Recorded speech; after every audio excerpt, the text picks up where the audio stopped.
ముందుగా క్రోమ్‌లోకెళ్ళి గేట్ అని సెర్చ్ చేసి గేట్ మెయిన్ పేజ్‌లోకెళ్ళి అప్లికేషన్ అని ఉంటది. అప్లికేషన్‌లో అప్లై ఆన్‌లైన్ అని ఉంటది. అందులోకెళ్ళి ఫస్ట్ మనం లాగిన్ కాదు రిజిస్టర్ చేసుకోవాలి. ఎందుకంటే మనం స్టార్టింగ్ స్టేజ్ కాబట్టికి. ఇప్పుడు మన డీటెయిల్స్‌తో పాటు ఈమెయిల్ అడ్రెస్ ఇంకా మళ్ళీ అదే ఈమెయిల్ అడ్రెస్ మళ్ళీ మనం కన్ఫర్మ్ కూడా చేసుకోవాలి కింద. Next as it is same కొట్టాలి. లేదంటే ఇన్‌కరెక్ట్ చూపిస్తది. రెడ్ మార్క్ చూపిస్తది.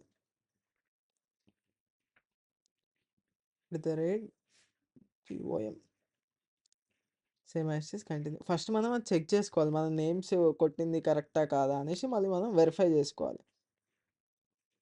ఈమెయిల్ ఐడి కూడా మళ్ళీ వెరిఫై చేసుకోవాలి. 2 టైమ్స్ ఉంటది. మనం ఇండియా అయితే ఇండియా క్లిక్ చేసుకోవాలి. ఇప్పుడు వేరే కంట్రీ వాళ్ళైతే అదర్ అని పెట్టి అదర్‌లో మళ్ళీ లిస్ట్ ఉంటది. ఆ లిస్ట్‌లో సెలెక్ట్ చేసుకోవాలి. ఇప్పుడు మనం ఫోన్ నెంబర్ ఇస్తున్నాం. మన మెయిల్ ఐడి తప్పని చూపించింది కాబట్టి మనం చేంజ్ చేస్తున్నాం. ఇప్పుడు మనకి మ్యాథమెటికల్ ఈక్వేషన్ ఉంది. 1 + 3 4 కాబట్టి 4. ఇప్పుడు రిజిస్టర్ అని కొడితే కన్ఫర్మ్ అయిపోయింది. ఇప్పుడు మనది రిజిస్ట్రేషన్ ప్రాసెస్ అనేది అయిపోయింది. లాగిన్ అవ్వాలి. ఆల్రెడీ మన దగ్గర అది మనకి మెయిల్ ఐడికి వస్తది. ఆ లాగిన్ ఐడి, పాస్వర్డ్ అనేది ఆల్రెడీ ఆటోమేటిక్‌గా ఫిల్ అయిపోద్ది. అదే ట్యాబ్‌లో చేస్తున్నాం కాబట్టి ఇప్పుడు లాగిన్ చేసుకోవాలి. ఇప్పుడు అప్లికేషన్ టిక్ మార్క్ చూసేసి ఒకసారి రీడ్ చేసిన తర్వాత టిక్ మార్క్ కొట్టేసి స్టార్ట్ చేయాలి. ఫస్ట్ ఎగ్జామ్ డీటెయిల్స్ మనం ఫిల్ చేయాలి. అసలు మనం ఏ స్ట్రీమ్ తీసుకుంటున్నాం అనేసి కంటిన్యూ. నెక్స్ట్ ఇప్పుడు మనకి తెలంగాణలో 3 ప్లేసెస్ ఉన్నాయి. హైదరాబాద్, నల్గొండ, మెదక్ ఉంది.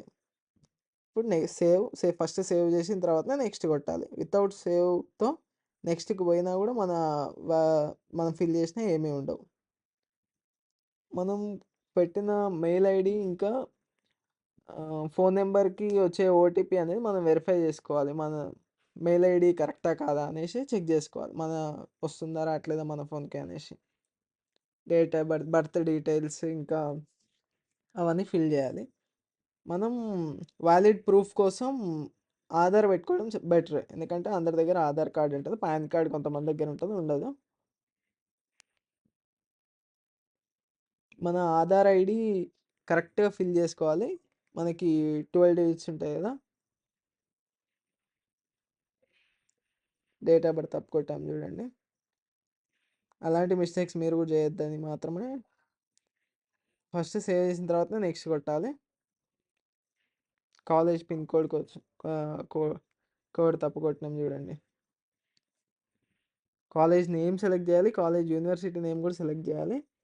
ఇప్పుడు మనం బీటెక్ కాబట్టి బీటెక్ సెలెక్ట్ చేసినాం. దాంట్లో స్ట్రీమ్ ఎలక్ట్రానిక్ అండ్ కమ్యూనికేషన్ కాబట్టి కమ్యూనికేషన్ సెలెక్ట్ చేసినాం. మనం ఎప్పుడు పాస్ అవుట్ అవుతున్నాం? 2026లో పాస్ అవుతున్నాము. మనం ఏది యూనివర్సిటీ అంటే జేఎన్టీయూ.